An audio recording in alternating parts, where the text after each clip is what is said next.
that energy than working out in the evening and not eating. It's completely different. Okay. So I wouldn't, if he's going to do that, then he would definitely want to work out in the morning when he wakes up. Gotcha. I did that P90 workout years ago, and that's what was recommended, to do it straight out of bed. Just get up and do it, and I was fine.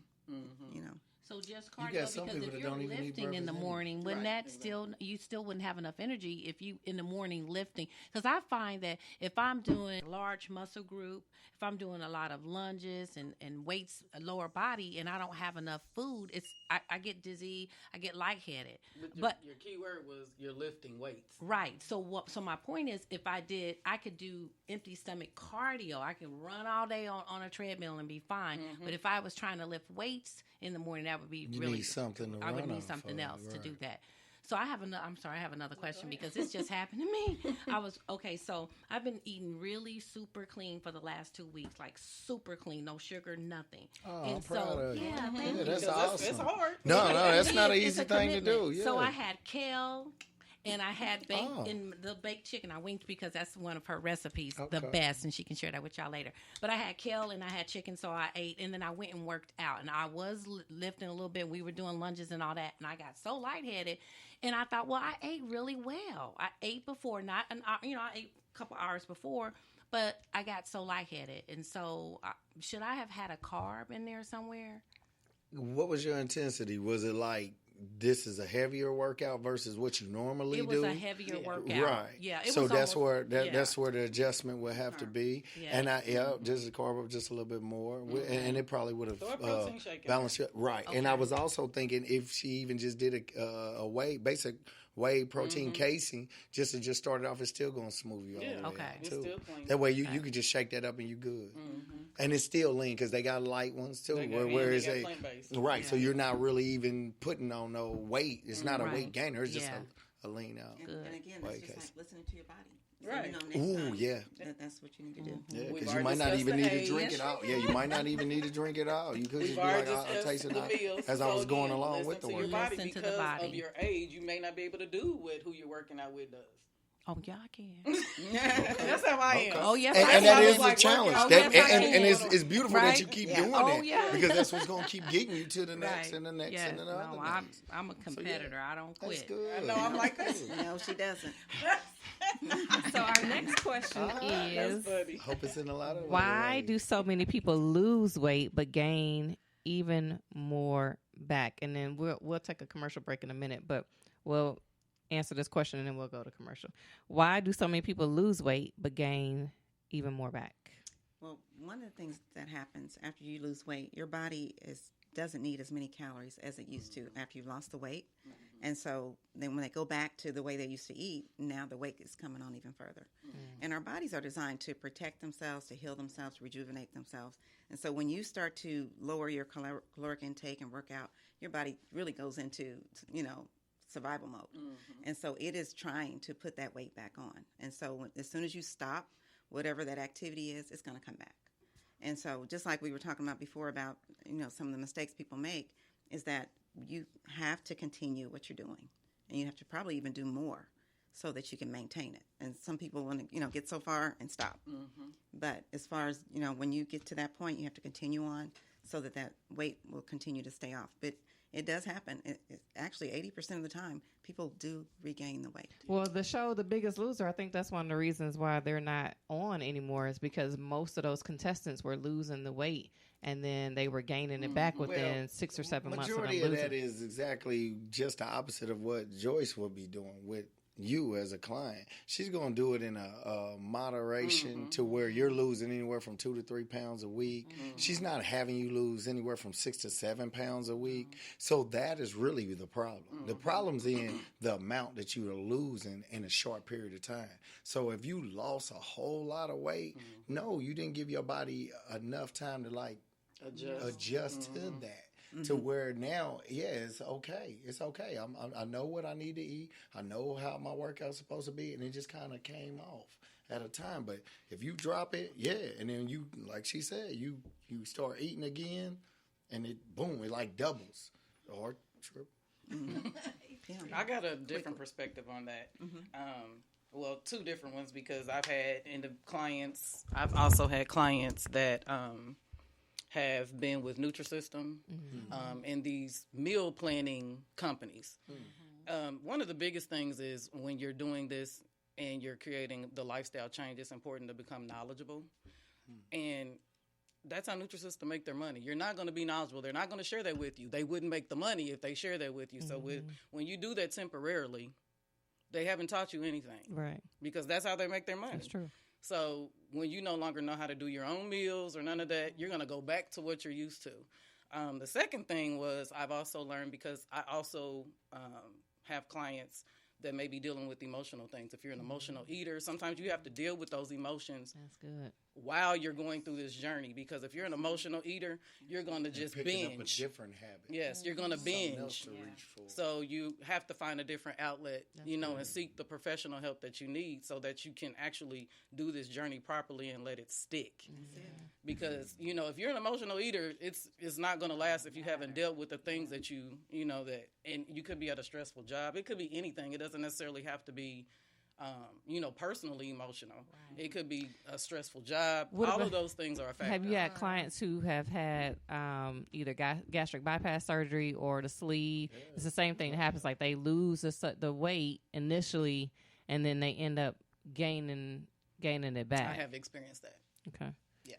And so how do you, not you personally, I'm saying, how do you, those clients that go through that, what are some tips for them, if they have that surgery? Because a lot of people see the surgery as a, quick fix, and it's not. I tell people you have, like my mom had the surgery, and I told her before she did it, like it has to be a lifestyle change in order for you. But I know some people do it because it jumpstarts them being able to get out their diabetic, their medication and all that stuff. So what would be some advice that you would give them? One of the things that I have found with that, although they cut your stomach or whatever they do, some people get the ban, there are heavy slider foods. And that's the thing. And again, you have to be knowledgeable on certain things. And you have to do that on your own. They will share with you some things and provide meal plans after you've had it and tell you what you can eat, what you can't eat. But there are like heavy soups, things like that. Although your stomach isn't bigger, you can't eat high calorie foods. That's the thing.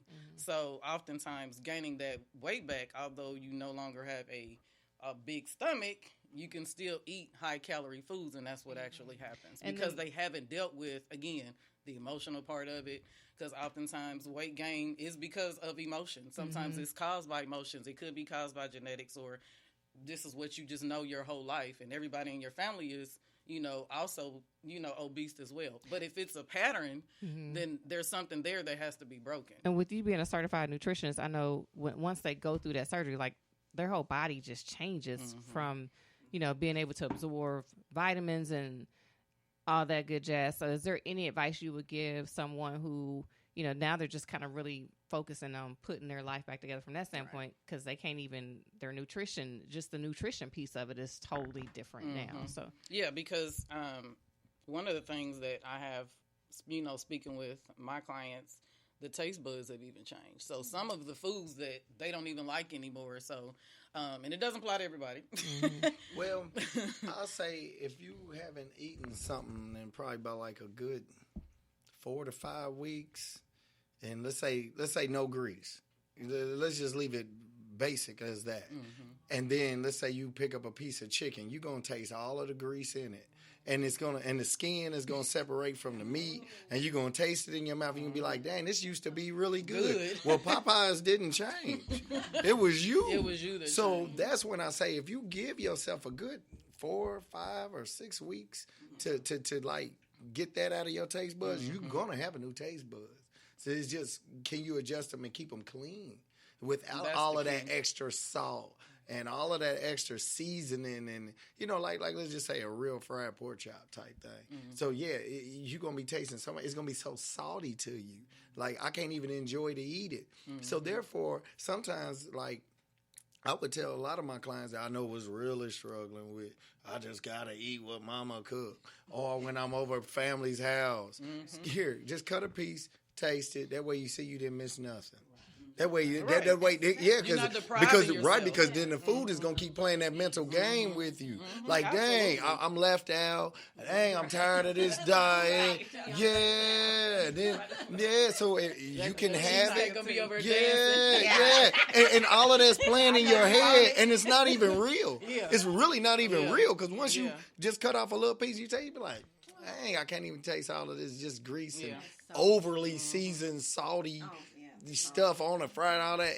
But that was something that you used to enjoy and crave. But now y'all don't even go together no more. So that way y'all got to together. realize that y'all separated now.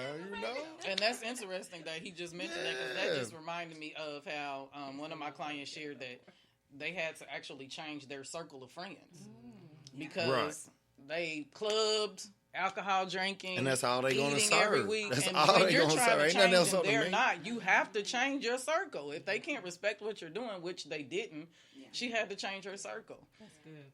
Yeah, that is. That's really good. It's so good to have, support system. You talked about the emotional piece. Maybe it's not that, but it just might be at home. Yeah. Nobody wants to, nobody wants to eat healthy, and it's hard sometimes if you don't have that support. And you got to cook unhealthy meals for your family, then try to be healthy for yourself. So it really does take a decision, really, to do that. So just want to add that. Yeah, because I know my little brother, he's doing that now, and it's like right now, anything that Dr. Sabi says is exactly what he's on. He's pouring it, he's Whatever mixing he's it, saying. Right. everything. But his girl, she comes in and do everything else on the whole kitchen table. She's not leaving no space. So my little brother, he just come out to the. I mean, we did that the other day. He was on the porch. He said, "She just don't respect me." And it was just so funny how he said it, because he's so big compared to she's so little. And he's like, she just don't respect me. So I understand when it's not encouraging. Yeah. And don't get me have the wrong, support. I'm the trainer, but I'm not on no meat. No, I'm not doing all of those details. So a lot he's teaching me on, on some of the Dr. Sabi stuff, like mixing it and put in the blender and all of this stuff he's doing. Yeah, so it's like I said, I never really had to on food. So it's something that I would just be doing. I don't have a goal. Right. I'm not competing for nothing. Yeah. So it's like, okay, I'm just learning it basically for clients. So now that way I will have knowledge of this particular brand, this particular jar, just stuff like that, so I can say what are some of the side effects, some of the drawbacks, what did it do. So again, we as trainers are always going to be a guinea pig. We've been guinea pigs from the start. Yeah. So that's why we're able to give you what we will live through. Exactly. That's good. So that's how we do it. That's good. And pay some bills. So you are going to hear a commercial while our sponsor will be back in a moment. You're tuned in to Let's Go There with Sassy C and Tia. We are talking about food and fitness. Get your body right.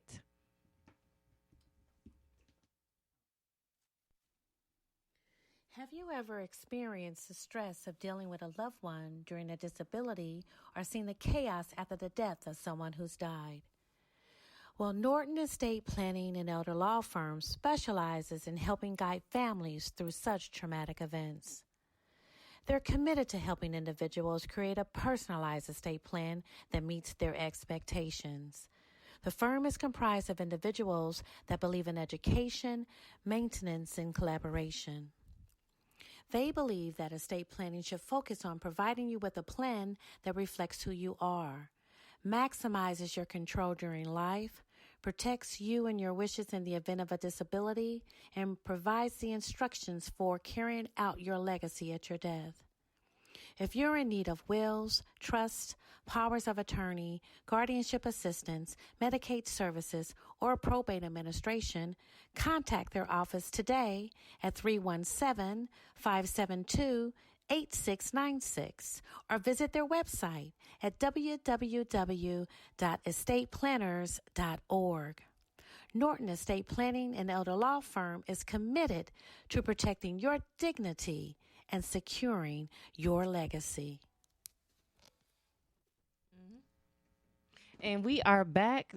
You are tuned in to Let's Go There with Sassy C and Tia. Today we are talking about food and fitness. Get your body right. We have two of the top trainers in the state of Indiana with us here today. We have Mr. Mike Ford with Mike Ford Personal Training and Fitness, and we have T&T Tiffany Jones with T&T Fitness, and we have Joyce Brandon, who is our wellness coach. And we are just having an awesome conversation about food and fitness. We're learning a lot. I'm learning a lot. So we're going to keep this dialogue going.